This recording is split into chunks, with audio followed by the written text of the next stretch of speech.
سورہ زمر کی آیت نمبر 11 سے آیت نمبر 21 تک، ان 11 آیات میں اللہ تبارک و تعالیٰ نے پہلی بات عبادت کے اندر خلوص کو بیان فرمایا ہے۔ دوسری بات قیامت کے اعتبار سے، انجام کے اعتبار سے فساق و فجار اور مؤمنین متقین کے درمیان جو درجات کا تفاوت ہے، فرق ہے کہ ان کا جو ہے وہ درجہ کیا ہے، ان کا درجہ کیا ہے، اس کو بیان کیا ہے۔ اور تیسری بات اللہ تبارک و تعالیٰ نے انسان کو تقریب فہم کے لیے ایک مثال کے ذریعے سے بات سمجھائی ہے کہ تمہیں اپنی زندگی پر اور ان عارضی نعمتوں پر نازا نہیں ہونا چاہیے۔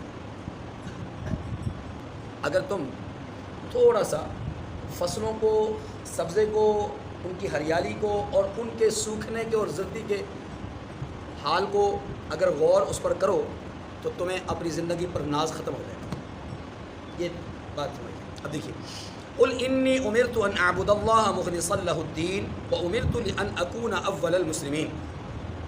فرما دیجئے کہ مجھے حکم ہوا ہے کہ اللہ کی عبادت کو خالص کر کے اس کی بندگی کروں، اور یہ بھی مجھے حکم ہوا ہے کہ میں سب سے اول مسلمان بنوں۔ اور اگلی آیت کا ترجمہ بھی پڑھ لیں، 2 آیات کا۔ قل انی اخاف ان عصیت ربی عذاب یوم عظیم۔ کہہ دیجئے اگر میں اپنے پروردگار کا حکم نہ مانوں تو مجھے بڑے دن کے عذاب سے ڈر لگتا ہے۔ 4 آیت، قل اللہ اعبد مخلصا لہ دینی۔ کہہ دیجئے کہ میں اپنے دین کو خالص کر کے اللہ کی عبادت کرتا ہوں۔ 4 باتیں ان 4 آیات کریمہ میں بیان ہوئی۔ پہلی بات، محبوب آپ لوگوں کو سمجھا دیجئے کہ مجھے میرے رب نے دین میں خلوص اختیار کرنے کا حکم دیا ہے۔ خلوص دین کیا ہے؟ دین بمعنی شریعت، دین بمعنی احکامات الہی، دین بمعنی عقائد، دین بمعنی ایمانیات، دین بمعنی اوامر الہی، یعنی دین کے لفظ میں سب کچھ آ جاتا ہے، وہ سب کچھ جو اللہ نے اتارا ہے، وہ اللہ نے اتارا ہے، چاہے وحی جلی کے ذریعے سے، چاہے وحی خفی کے ذریعے سے، جو کچھ رب نے اتارا وہ سب دین میں شامل ہے۔ اب دین کے اندر خلوص کا حکم ہے۔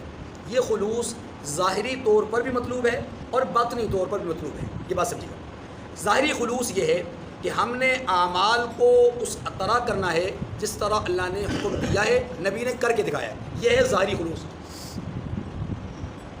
نماز میں قیام کس طرح کرنا ہے، رکوع کیسے کرنا ہے، قومہ کیسے کرنا ہے، سجدے کیسے کرنا ہے، تشہد کی حالت میں کیسے بیٹھنا ہے، دعائے قنوت کیسے پڑھنی ہے، وغیرہ وغیرہ۔ نگاہیں کہاں رکھنی ہے، الفاظ پر توجہ کیسے دینی ہے، دائیں بائیں التفات سے پرہیز کرنا ہے، دائیں بائیں کے خیالات سے اپنی نماز کو محفوظ کرنا ہے۔ یہ ساری چیزیں کیا ہیں؟ ظاہری خلوص۔ ایک ہے باطنی خلوص۔ باطنی خلوص یہ ہے کہ من، نیت، ارادہ، اس میں غیر اللہ شامل نہ ہو، غیر کی رضا شامل نہ ہو، غیر کی خوشی کا عنصر شامل نہ ہو، یعنی غیر کو دکھلاوے کا کوئی عنصر شامل نہ ہو کہ میں فلاں کے لیے کر رہا ہوں یا فلاں کو خوش کرنے کے لیے کر رہا ہوں یا فلاں مجھ سے خوش ہو جائے گا، نمازی خوش ہو جائیں گے، فلاں خوش ہو جائے گا، فلاں خوش ہو جائے گا، یہ نہیں۔ اگر یہ 2 چیزیں انسان کی عبادات میں، معاملات میں، اخلاقیات میں، احکامات میں، اوامر میں پیدا ہو جائیں تو سمجھ لیجئے کہ اس آدمی کو دین میں خلوص حاصل ہو گیا، اور پھر یہی کامیاب بھی یہی ہے۔ رحمت دو عالم صلی اللہ علیہ وسلم سے صحابیہ رسول نے کیا پوچھا کہ یا رسول اللہ، میں جب کبھی کوئی نیک عمل کرتا ہوں، کوئی اچھا کام کرتا ہوں، تو یہ تو میرے مطمع نظر ہوتا ہے کہ میرے رب کا حکم ہے، اس کو راضی کرنا ہے، لیکن ساتھ ساتھ ایک بات یہ بھی ذہن میں آتی ہے کہ یہ کسی کے ساتھ میں بھلائی کر رہا ہوں، اچھائی کر رہا ہوں، تو یہ آدمی بھی خوش ہو جائے گا۔ تو یا رسول اللہ، میرا ایسا سوچنا، ایسا کرنا کیسا ہے؟ تو رب کے محبوب نے کیا ارشاد فرمایا جس آدمی کے عمل میں اللہ کا غیر شامل ہو جائے وہ عمل قابل قبول نہیں ہے۔ یہ دوسری بات یہ چاہتا میں گئی کہ محبوب آپ یہ بھی کہہ دیجئے کہ مجھے میرے رب نے یہ حکم کیا ہے کہ میں پہلا فرمانبردار بنوں۔ اس بات کو سمجھے گا، جب بھی دنیا میں کوئی نبی تشریف لائے ہیں، یاد رکھیے وہ جس دین کی دعوت دیتے ہیں اس دین کے پہلے مومن وہ خود ہوتے ہیں۔ ہر نبی اپنی دعوت کا پہلا مومن کون ہوتا ہے؟ خود ہوتا ہے۔ کیا معنی یہ کہ نبی خود اس دعوت پر پہلے لبیک کہتا ہے، پھر لوگوں کو دعوت دیتا ہے۔ امرت ان اکون من المسلمین، مجھے حکم دیا گیا ہے کہ میں اول مسلمان بنوں۔ تو ہر نبی اپنی دعوت کا پہلا مومن ہوتا ہے، تیسری بات فرمائی مجھے یہ خوف ہے، کہہ دیجئے مجھے خوف ہے کہ اگر میں اللہ کی نافرمانی کروں گا تو میں بڑے دن کے عذاب میں مبتلا کر دیا جاؤں گا. یعنی بڑے دن کے عذاب کا خوف میرے دل میں بیٹھا ہوا ہے. اس کا مطلب کیا ہے سمجھیے. دیکھیے حاشا و کلا، کبھی بھی کسی نبی کو دنیا میں یا آخرت میں کسی بھی قسم کے عمل کی سزا کا تصور کفر ہے. نبی کو کبھی بھی عذاب کا تصور نبی کے لیے نہیں ہے، کیونکہ گناہ کا تصور نہیں ہے. اب اس آیت کریمہ کا معنی کیا ہے کہ میں ڈرتا ہوں اس بات سے اگر میں نافرمانی کروں گا تو بڑے دن کے عذاب میں مبتلا کر دیا جاؤں گا. اس کا معنی کیا ہے؟ اس کا معنی اور مفہوم یہ ہے کہ کہلوایا نبی کی زبان سے جا رہا ہے، سمجھایا امت کو جا رہا ہے. قُلِ اللَّهَ أَعْبُدُ مُخْلِصًا لَهُ دِينِي، یہ جو آیت کریمہ ہے نا، یہ وہ پہلے حکم دیا اللہ نے اپنے حبیب سے. فرمایا محبوب آپ کہہ دیجئے کہ مجھے میرے رب نے حکم دیا ہے دین میں خلوص کا.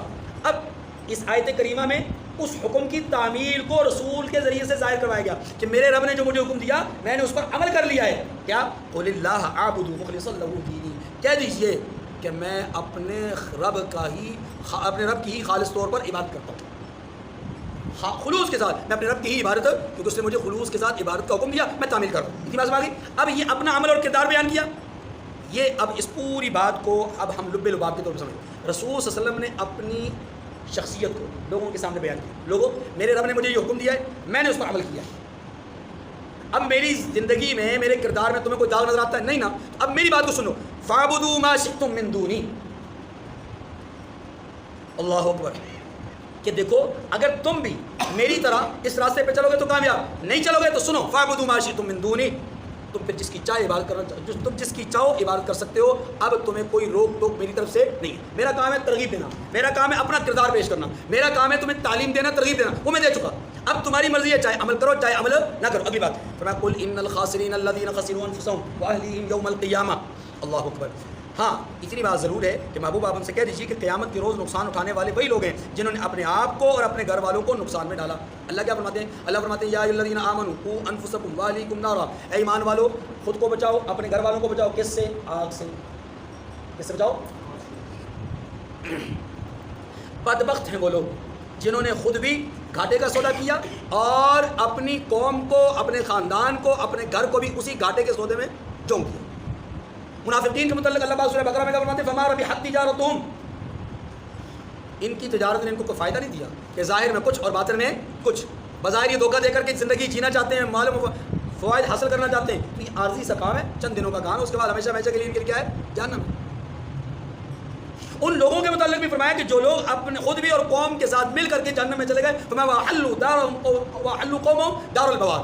وَأَحَلُّوا قَوْمَهُمْ دَارَ الْبَوَارِ کہ انہوں نے خود کو بھی اپنی قوم کو بھی گھاٹے کے گھر میں داخل کر دیا، نقصان والے گھر میں داخل کر دیا، یعنی جہنم میں داخل کر دیا. اس آیت کریمہ میں بھی اللہ پاک فرماتے ہیں کہ اصل خسارہ تو ان کا ہے جو خود بھی اور ان کے گھر والے بھی جہنم میں چلے گئے. رحمت دو عالم صلی اللہ علیہ وسلم نے ایک دن پوچھا مل مفلس، صحابہ کرام سے پوچھا مفلس کون ہے؟ مفلس اسی سے فلوس، اسی سے فلس آتا ہے، اور فلوس پیسے کو کہتے ہیں، پیسوں کو. مل مفلس. اللہ کے رسول صلی اللہ علیہ وسلم نے فرمایا کہ مفلس کون ہے، کنگال کون ہے، تہی دامن خالی ہاتھ کون ہے. اب صحابہ کرام رضوان اللہ علیہ اجمعین نے سطحی طور پر اس کو دیکھا تو جواب دیا یا رسول اللہ جس کے پاس مال و زر نہیں ہے وہ مفلس ہے. اللہ کے رسول نے فرمایا نہیں، اصل مفلس وہ ہے کہ جو قیامت کے دن رب کے دربار میں حاضر ہوگا، ہر قسم کی نیکیاں اس کے پاس موجود ہوں گی، لیکن اللہ کے ہاں اس آدمی کے مقابلے میں بہت سارے لوگ آ کھڑے ہوں گے. یا اللہ اس نے گالی دی تھی، یا اللہ اس نے فلاں جگہ مجھے ستایا تھا، یا اللہ فلاں چیز اس نے مجھ سے قبضہ کی تھی، فلاں موقع پر اس نے میرے ساتھ زیادتی کی، فلاں موقع پر اس نے مجھ پر ظلم کیا.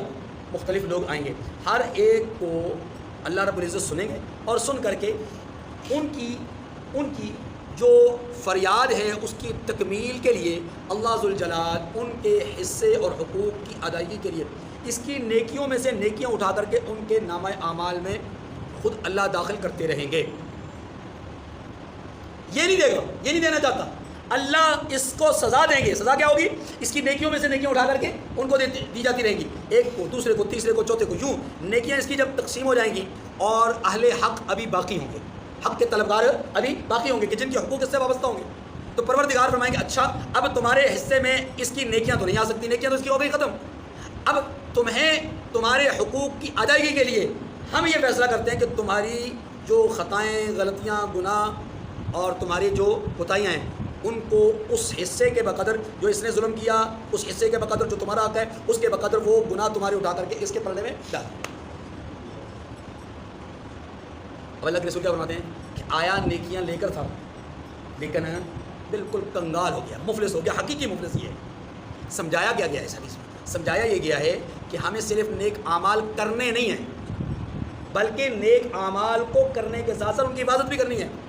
ہم صرف دوائی لیں نا، بلکہ ساتھ ساتھ پرہیز بھی کریں، گناہوں سے بھی بچیں، حق تلفی سے بھی بچیں، ورنہ کہیں ایسا نہ ہو کہ کسی کا حق ہم پر ایسا باقی ہو کہ کل قیامت کے دن ہماری ساری نیکیاں اس کے حق میں کے بدلے میں چلی جائیں اور ہم کنگال رہ جائیں۔ یہ بات یہاں پر فرمائی الا ذالک هو الخسران المبین، یہ جو نقصان ہے نا خود کو اور اپنے گھر والوں کو جہنم میں ڈال دینا، فرمایا محبوب آپ ان سے کہہ دیجئے کہ خبردار رہو، دیکھو یہی کھلا نقصان ہے، یہی اصل نقصان ہے۔ لهم من فوقهم ظلل من النار ومن تحتهم ظلل، فرمایا ان کے اوپر تو آگ کے سائبان ہوں گے اور نیچے فرش ہوں گے۔ کیا معنی؟ اوپر نیچے دائیں بائیں ہر جہت سے انہیں آگ گھیرے ہوئے ہوگی۔ اور سورہ ہمزہ میں اللہ پاک نے کیا فرمایا جو بھی ہم مغرب کی نماز میں تلاوت کر چکے، التی تطلع علی الافئدہ انہا علیہم مؤصدہ فی عمد ممدد، وہ ایسی آگ ہے کہ ڈائریکٹ دل پر وار کرے گی اور ان جہنمیوں کو جہنم میں جہنم کے ستونوں سے باندھ دیا جائے گا، ہل جل کر کے اپنی تکلیف میں کمی نہیں لا سکیں گے۔ بعض اوقات ہوتا ہے نا آدمی فرش گرم ہوتا ہے، بہت گرم ہوتا ہے، اس گرم فرش پہ آدمی پاؤں رکھتے ہی پاؤں اٹھا دیتا ہے تو لمحے کے لیے اس تکلیف سے کچھ نہ کچھ بچت ہو جاتی ہے پاؤں اٹھانے سے۔ اللہ کیا فرماتے ہیں جہنم کے ستونوں کے ساتھ ان کو باندھ دیا جائے گا، رسیوں سے جکڑ دیا جائے گا، وہ آگے چاروں طرف سے ان پر حملہ آور ہوگی اور یہ خود کو ذرہ برابر سکون نہیں دلوا سکیں گے۔ ذالک یخوف اللہ بہ عبادہ، میرے رب کی کریمی دیکھیے، اللہ فرماتے ہیں یہ وہ عذاب ہے جس سے اللہ اپنے بندوں کو ڈراتا ہے۔ یا عبادی فاتقون، کیا کہتا ہے؟ اے میرے بندو مجھ سے ڈرتے رہو۔ مجھ سے ڈرنے کا معنی کیا؟ نعوذ باللہ، اللہ سے ڈرنے کا معنی وہ ڈاکو کی طرح کہ کسی ڈاکو سے جیسے ڈرا جاتا ہے، کسی دشمن سے ڈرا جاتا ہے، نہ، اللہ سے ڈرنے کا معنی یہ ہے کہ اللہ ناراض نہ ہو جائے، اللہ ناراض، اللہ کی ناراضگی سے ڈرنا ہے۔ اور یہ ڈرنا محبت کا ہے۔ بیٹے کے دل میں باپ کی محبت ہو نا تو باپ کی محبت کے ٹوٹنے کا خوف ہمیشہ دل میں بسائے رکھتا ہے، اس کو ڈر لگا رہتا ہے کہ میرا باپ ناراض نہ ہو جائے، اور اسی خوف میں کہ کوئی بھی حرکت کوئی بھی غلطی اگر اس سے ہو جائے اس غلطی کو ہر ممکن دھونے کی، زائل کرنے کی، صاف کرنے کی کوشش کرتا ہے کہ باپ کو پتہ نہ چل جائے، باپ کو پتہ چل گیا ناراض ہو جائے گا۔ اسے اس کے مارنے کا ڈر نہیں ہے، اسے اس کے گھر سے نکالنے کا ڈر نہیں ہے، اسے اس بات کا ڈر نہیں ہے کہ وہ پیسے نہیں دے گا، اسے اس بات کا ڈر نہیں ہے کہ وہ خرچہ نہیں دے گا، اسے ڈر کس بات کا ہے کہ میرے باپ نے اگر ایک دفعہ بھی کہہ دیا نا بیٹا میری توقعات کے خلاف کی ہے تو میں تو جیتے جی مر جاؤں۔ بس بندے کے دل میں اللہ کا خوف یہی چاہیے، یہی خوف چاہیے تو اپنے رب کی ناراضگی سے ڈرتا رہے۔ والذین اجتنبوا الطاغوت ان یعبدوها وانابوا الی اللہ لهم البشری فبشر عباد الذین یستمعون القول، فرمایا وہ لوگ جنہوں نے اس سے اجتناب کیا، کس سے؟ بتوں کی پوجا سے، شیطان کی پیروی کرنے سے، نافرمانی کرنے سے، عبادت اور میں عدم خلوص سے، جنہوں نے خود کو بچایا۔ وانابوا الی اللہ، اور اللہ کی طرف رجوع کیا، لهم البشری، ان کے لیے کیا ہے؟ بشارتیں ہی بشارتیں۔ طاغوت کے معنی کو سمجھیے، طاغوت کا معنی یہ ہے کہ ہر وہ چیز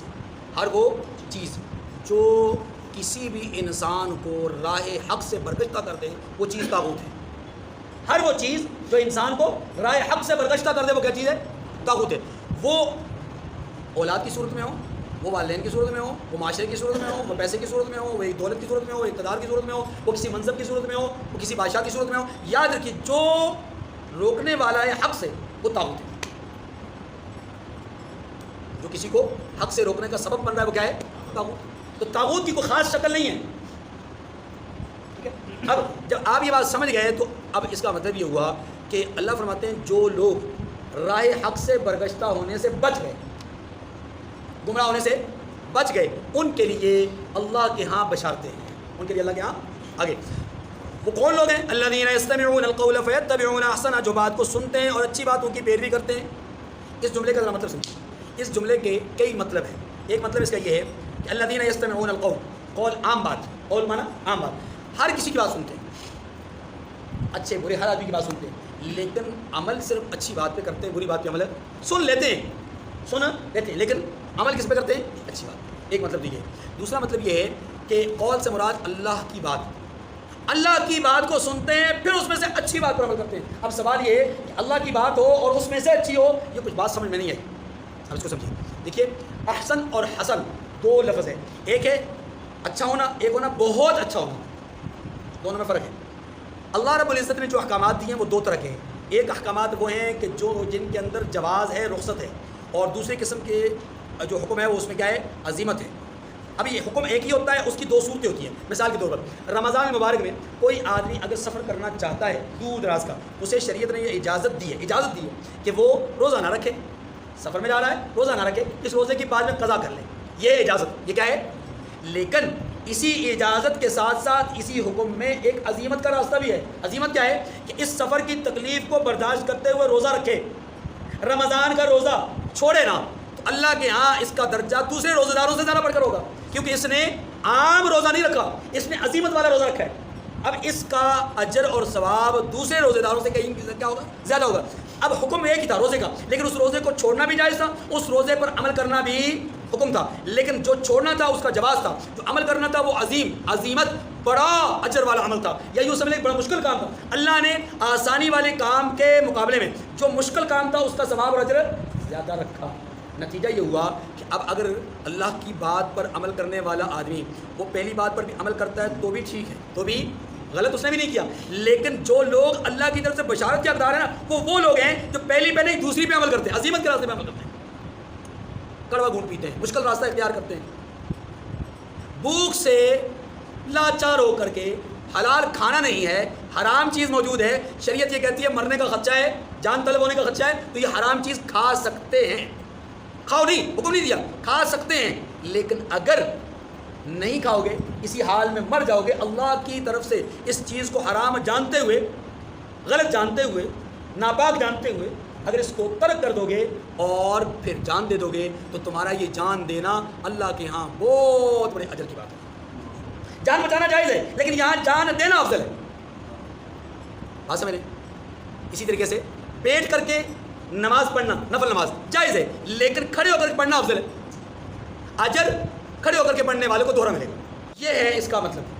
تو پہلا معنی کیا ہوا کہ سنتے سب کی ہے لیکن عمل اچھی بات پہ کرتے ہیں، اور اچھی بات یقیناً وہ وہی ہوتی ہے جو اللہ کی ہو، رسول کی ہو، دین کی ہو، شریعت کی ہو. دوسرا معنی کیا ہوگا کہ اللہ کی بات پر عمل کرتے ہیں لیکن اس میں سے سب سے اچھی بات پر عمل کرتے ہیں. کیا معنی؟ ان میں سے جو مشکل راستہ ہوتا ہے، عزیمت کا راستہ ہوتا ہے، اس کو اختیار کرتے ہیں. ٹھیک ہے جی، یہ دونوں مطلب سمجھ آ گئے. اب آگے دیکھیے، فرمایا کہ اولئک الذین ھداھم اللہ واولئک ھم اولو الالباب، یہی وہ لوگ ہیں جنہیں اللہ نے ہدایت دی ہے اور یہی عقل والے، عقل مند وہی ہے جو اچھائی کو اچھائی سمجھے. اگلی بات، افمن حق علیہ کلمۃ العذاب افانت تنقذ من فی النار، بھلا جس شخص پر عذاب کا حکم صادر ہو چکا تو کیا آپ ایسے دوزخی کو جہنم سے خلاصی دلوا سکیں گے؟ اللہ کس سے کہہ رہے ہیں؟ اپنے حبیب سے. یہاں ایک اصول سمجھایا جا رہا ہے. اصول یہ سمجھایا جا رہا ہے کہ بنیادی طور پر اللہ کے پیغمبر ہوں یا سفارش کرنے والے حافظ قرآن ہوں، شہید ہوں یا نابالغ بچے ہوں، یہ سب لوگ سفارش اسی کی کریں گے جس کے لیے اللہ سفارش کو چاہیں گے. اگر قریب ترین رشتہ دار ہے لیکن مشرکوں کو مرا ہے، کافروں کو مرا ہے، تو حافظ قرآن اس کی سفارش تو نہیں کر سکتا نا. شہید اس کی سفارش نہیں کر سکتا، حالانکہ شہید نے 100 لوگوں کو جنت میں لے کے جانا ہے، اس کو نہیں لے جا سکتا. حتیٰ کہ نبی بھی ان کے لیے سفارش نہیں کریں گے. اب یہاں پر یہی بات سمجھائی جا رہی ہے کہ کیا جس کے بارے میں رب کی طرف سے عذاب کا فیصلہ صادر ہو چکا، یہاں عذاب کے فیصلے کے صدور کا معنی یہ کہ جس آدمی کے لیے ہمیشہ ہمیشہ کی جہنم کا فیصلہ ہو گیا اس کے شرک اور اس کو کفر کی وجہ سے، گناہ کی وجہ سے نہیں، شرک اور کفر کی وجہ سے. کیا جس آدمی کے لیے دائمی جہنم کا فیصلہ ہو گیا کیا آپ اسے نجات دلوا سکیں گے؟ نہیں. یہاں یہی سمجھایا گیا کہ جب محبوب خدا جن کے لیے پوری کائنات کو سجایا گیا، جب وہ کسی کو اس طرح نجات نہیں دلوا سکتے تو لوگوں تم کس خوش فہمی میں مبتلا ہو کہ تم نے اعمال صالحہ چھوڑ دیے ہیں اور اعمال سیئہ سے بچنا خود کو ترک کر دیا یا بچنا جو ہے چھوڑ دیا ہے. کس چکر میں؟ اس لیے یاد رکھو کہ آؤ اللہ سے ڈرو اور عبادات کو خلوص اس کے اندر پیدا کرو. آگے فرمایا لیکن الذین اتقوا ربهم لهم غرف من فوقها غرف مبنیہ. اللہ اکبر. یہ انہی بندوں کا جو جن کے لیے بشارتیں ہیں نا، انہی کے لیے یہاں بات بتائی گئی کہ جو اس عذاب کے فیصلے سے بچ جاتے ہیں، اس لیے بچتے ہیں کہ ان کے اعمال اچھے ہیں. تو فرمایا ان کے لیے ہم نے پھر جنت میں ٹھکانہ کیسے رکھا ہے؟ فرمایا جو لوگ اپنے پروردگار سے ڈرتے ہیں ان کے لیے اونچے اونچے محل ہیں جن کے اوپر بالا خانے بنے ہوئے ہیں اور ان کے نیچے نہریں بہ رہی ہیں. وعد اللہ، یہ اللہ کا وعدہ ہے. لا یخلف اللہ المیعاد، اور اللہ اپنے وعدے کے خلاف نہیں کرتا. کیا معنی یہ ہوا کہ اللہ رب العزت نے اہل جنت کے لیے حسین ترین محل تیار کر رکھے، اور محل وہی ہوتا ہے جس کے اندر ضرورت کی ہر چیز موجود ہو. لہم غرف من فوقہا غرف مبنیہ، اوپر نیچے جو ہے وہ عمارت بلڈنگ ہے اور محل ہے، اور اس محل میں دنیا کی یعنی دنیا سے مراد اس کی اپنا ضرورت کی ہر چیز وہاں پر موجود ہو. یہ بات ختم ہو گئی. آخری بات الم تر ان اللہ انزل من السماء ماء فسلكه ينابيع في الارض ثم يخرج به زرعا مختلفا الوانه ثم يهيج فتراه مصفرا ثم يجعله حطاما ان في ذلك لذكرى لاولي الالباب. آخری بات، کیا تم نے نہیں دیکھا کہ اللہ آسمان سے پانی نازل کرتا ہے، پھر اس کو زمین میں چشمے بنا کر جاری کرتا ہے، زمین کے اندر جذب کرواتا ہے، پھر جو زمین اسے جذب کرنے کے بعد چشموں کی صورت میں اسے نکالتی ہے، پھر اس سے کھیتی اگاتا ہے. یعنی اللہ اس پانی کے ذریعے سے پھر کھیتی اگاتا ہے جس کے طرح طرح کے رنگ ہوتے ہیں. اس کھیتی کے طرح طرح کے رنگ ہوتے ہیں. آپ جانتے ہیں جو گندم ہوتی ہے وہ اور طرح کی ہوتی ہے، مکئی جو ہوتی ہے وہ اور طرح کی ہوتی ہے، باجرہ اور طرح کا ہوتا ہے، اسی طریقے سے چاول اور طرح کا ہوتا ہے. یہ مختلف قسم کی جو غذائی اجناس ہیں ان کی رنگتیں الگ الگ ہوتی ہیں. اس کے ساتھ ساتھ آپ اگر پھلوں کو دیکھ لیں تو پھلوں کی رنگتیں بھی الگ الگ ہوتی ہیں، درخت الگ الگ ہوتے ہیں، ان کے پتے، ان کا رنگ، ان کے ذائقے، ان کی مٹھاس، ہر چیز الگ الگ. اس کے اندر وہ ساری چیزیں موجود ہیں. اگر آپ اس کو دوسرے میں انداز میں لے لیجئے مختلف الوانوں، کہ ایک ایک چیز کی کئی کئی قسمیں ہوتی ہیں، تو تب بھی درست. پہلا معنی بھی ہو سکتا ہے، دوسرا معنی بھی. کیا معنی یہ کہ مختلف اجناس اللہ پیدا کرتے ہیں، یہ معنی بھی ہو سکتا ہے، یا ایک ہی جنس کی کئی قسمیں اللہ پیدا کرتے ہیں. اگلی بات ثم یہیج فتراہ مصفرا. اچھا، ایک وقت تو یہ ہوتا ہے، پہلی بات کی طرف جائیے. ایک وقت وہ ہوتا ہے کہ جب اللہ پانی کے ذریعے سے اس زمین کو سیراب کرتے ہیں، اس سے سبزہ اگتا ہے. اب اس ہریالی کو دیکھ کر کے کسان کا دل خوش ہوتا ہے، آنکھیں ٹھنڈی ہوتی ہیں، دماغ روشن ہو جاتا ہے. میری محنت اللہ نے جو وہ میرے سامنے لا کر کر دی ہے. اب وہ خوش ہوتا ہے، اس کا دل مچل رہا ہوتا ہے، نفع ہوگا، فائدہ اٹھاؤں گا، پورا سال اس سے جو ہے وہ اپنی ضروریات کو پورا کروں گا وغیرہ وغیرہ ڈالے گا. اور ویسے بھی ہریالی کا حسن و جمال اپنا ہی ہوتا ہے. اس کو دیکھ کر کے مالک تو مالک ہے، عام گزرنے والا آدمی بھی خوش ہوتا ہے کہ یار ہریالی ہے، بڑی خوبصورت دل ہے. جی اب اسی کو سمجھیے. اللہ فرماتے ہیں کہ پانی برسایا آسمان سے، زمین میں چشموں کے ذریعے سے اللہ نے اس پانی کو نکالا، اور پھر اس کے ذریعے سے کھیتیوں کو سیراب کیا، اور ان کھیتیوں سے ہرا بھرا آپ کو اناج اور غذا نظر آئی. بالکل اسی طرح اللہ نے تمہارے لیے آسمانوں سے وجود کے فیصلے جاری فرمائے. تمہارے والد کی پشت میں ہم نے اس پانی کو جمع کیا، وہ پانی پھر منتقل ہوا چشموں کے ذریعے سے. مطلب یہ کہ وہ پانی منتقل ہوا ایک ایسی جگہ پر جس جگہ میں اس کو اللہ نے جا کر کے جمع کر دیا، اور وہاں سے تمہیں اللہ نے وجود بخشا، اور تم دنیا میں آئے. آہستہ آہستہ آہستہ آہستہ پروان چڑھتے رہے، یہاں تک کہ اپنے ماں باپ کی آنکھوں کے ٹھنڈک بن گئے، یہاں تک کہ ہر ایک رشتہ دار کے سامنے تمہیں دیکھ کر کے اس کی آنکھوں کو ٹھنڈک ملنا شروع ہو گئی. تمہارے دوست و احباب تم سے جی لگانے لگے. اب ایسا دور آ گیا کہ تم ہر ایک کی نظروں میں بہانے لگے. پھر آہستہ آہستہ تمہارا کیا حال ہوا؟ وہی جو سبزے کا ہوتا ہے، وہی جو کھیتی کا ہوتا ہے. کھیتی کا کیا ہوتا ہے؟ ثم یہیج فتراہ مصفرا. پھر وہ کھیتی خشک ہو جاتی ہے، جو ہری بھری سرسبز و شاداب کھیتی آپ کو نظر آتی تھی جسے دیکھ کر ہر آدمی خوش ہو رہا تھا. ثم یہیج، پھر وہ خشک ہو گئی. فتراہ مصفرا، نہ صرف خشک نہیں ہوئی، فرمایا فتراہ مصفرا. پھر محبوب یا ایک قاری قرآن، ایک قرآن کو پڑھنے والے، تم دیکھو گے کہ وہ خشک ہونے کے بعد زرد ہو گئی ہے. وہ کھیتی کیا ہو گئی ہے جو چند دن پہلے تک بہت خوبصورت لگ رہی تھی، اب خوبصورت نہیں لگ رہی، اب خوبصورت نہیں لگ رہی. اور اب اس کی حالت یہ ہے کہ ذرا سا اس کے آپ ڈاڈے کو یا اس ٹنکے کو پکڑیں اور یوں کر کے اس کو مروڑنے کی کوشش کریں، وہ ٹوٹ کے ذرہ ہو جائے گا. ثم یہیج فتراہ. تیری جوانی جس پر ساری دنیا ناز کرتی ہے، تو خود ناز کرتا ہے، تیری قوم، تیرا قبیلہ، تیرا خاندان، تیرا گھرانہ ناز کرتا ہے. آہستہ آہستہ تیرے گھٹنوں میں تکلیف پیدا ہو جاتی ہے، چہرے پر سفیدی آ جاتی ہے، آنکھوں کی بینائی میں کمی آ جاتی ہے، کانوں کی سنوائی میں کمی آنا شروع ہو جاتی ہے، زبان لڑکھڑانا شروع ہو جاتی ہے، ہاتھ پاؤں میں راشا پیدا ہو جاتا ہے. صرف یہی نہیں، کہ یہ ہریالی ختم ہو گئی، یہ جوانی ختم ہو گئی، نہیں، اب تیری کمر جھک جاتی ہے، اب تو کھانسنے شروع ہو جاتا ہے، اب تو لوگوں کے لیے درد سر بننا شروع ہو جاتا ہے، اب لوگ تیرے لیے بس یہی کہتے ہیں کہ کسی طرح سے یہ گندم، یہ چیز ہمارے ہاتھ آ جائے، نقصان سے ہم بچ جائے، بس تیرے لیے بھی وہی کیفیت ہوتی ہے کہ لوگ تجھے اب قبر کی پتال میں اتارنا چاہتے ہیں، بس بچنا چاہتے ہیں نقصان سے کہ کہیں کوئی بڑی مصیبت، بڑا حادثہ نہ ہو جائے۔ فتراہ مصفرا، جیسے کھیتی کو زرد دیکھتا ہے، ایسے ہی اے جوان تیری جوانی کو بھی زردی آنے والی ہے۔ پھر اگلی بات فرمایا ثم یجعلہ حطاما، اللہ فرماتے ہیں پھر اس کھیتی کو ہم چورا چورا کر دیتے ہیں، بھوسا الگ دانا، بھوسا الگ دانا۔